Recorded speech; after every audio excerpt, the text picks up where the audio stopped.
I've always wanted to do the art. Putting myself out there took a lot of encouragement and from everybody.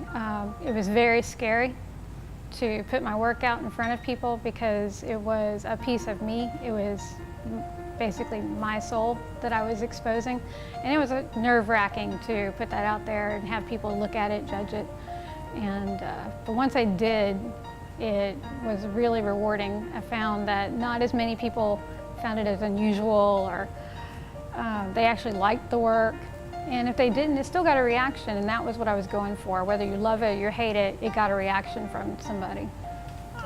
I've been in art pretty much my whole life. I've always had an interest in it, and I've been very fortunate. I have a family that's always supported it and encouraged it and made sure I had lessons and supplies, never boxed me into a certain style or told me it was wrong. So for me, I'm one of the few that's been very lucky to have a supportive family that has encouraged it my entire life.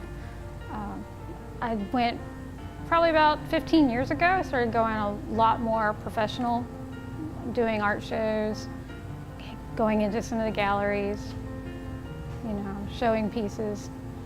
In my art style, there's a lot of recycled objects, so it's a lot of mixed media sculpture. It just really kind of depends on what's available at the time. There was one point that I did almost all steel sculptures because I had scrap steel available to me. Right now, I'm doing a lot of mannequin sculptures because they were available to me. So whatever it becomes available and inspires me, that's what I'll work with. But I really do want to encourage people to use items that would be thrown away and recycle them up, give them a new life, turn them into art. It's kind of just allowing yourself to let your imagination to see what else potential that item has. It's not necessarily stuck in the box that it was made to be. It can be something else, and that's part of the pleasure of taking a recycled item and upcycling it into a piece of artwork that looks nothing like it did before, because I want to leave just enough of its original form so people know that's what it started out as and how it's changed. And it's hard to describe how you do just see it. It just seems to just be there, And what I'll be working with a little bit is gears. There's a lot of gears, watch parts.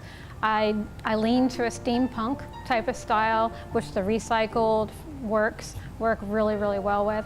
I love industrial style, so I always try and incorporate a little bit of metal, a little bit of machinery into almost anything that I do.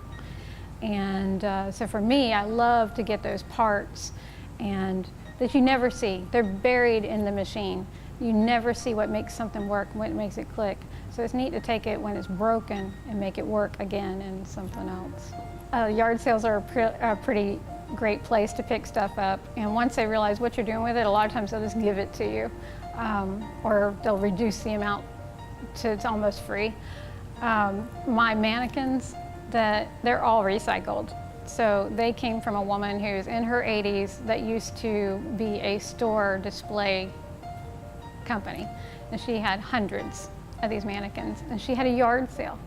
So her sheds were full of mannequins. If you can imagine walking in and just seeing all these faces and body parts staring at you in these sheds that are dark and barely lit, is kind of eerie.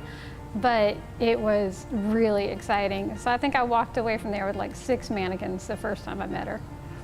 I try and take a look at the mannequin's actual face and their body structure, how they're standing, their posture, and that tells me a little bit about the personality of that mannequin. So it helps me decide what I want them to become, to envision. So I have one that is a very standoffish character, It's got a very pouty face, the arms are crossed, it's very defensive. So I'm actually turning that into a cactus because it's a no-touch type of person. And so I'm just taking what he is telling the world with his body language and making it a visual. I felt very honored, I still feel very honored to be a resident artist in this studio above most any others. I love the women that I work with. They are incredibly encouraging. There's not a competition, there's a lot of building each other up, and it's a great group to be with, and they actually, I find myself feeding my imagination just how I have in conversations with the other resident artists that I work with. So we may just sit down and get in a conversation, and before I know it, I've got 10 new ideas that I can't wait to get started on. So it's very helpful for that creative feed to be around other artists, and having the ability to be a resident artist here makes that much, much easier than going home and working in a shop by myself and not having other people to feed ideas and new techniques and medias and mediums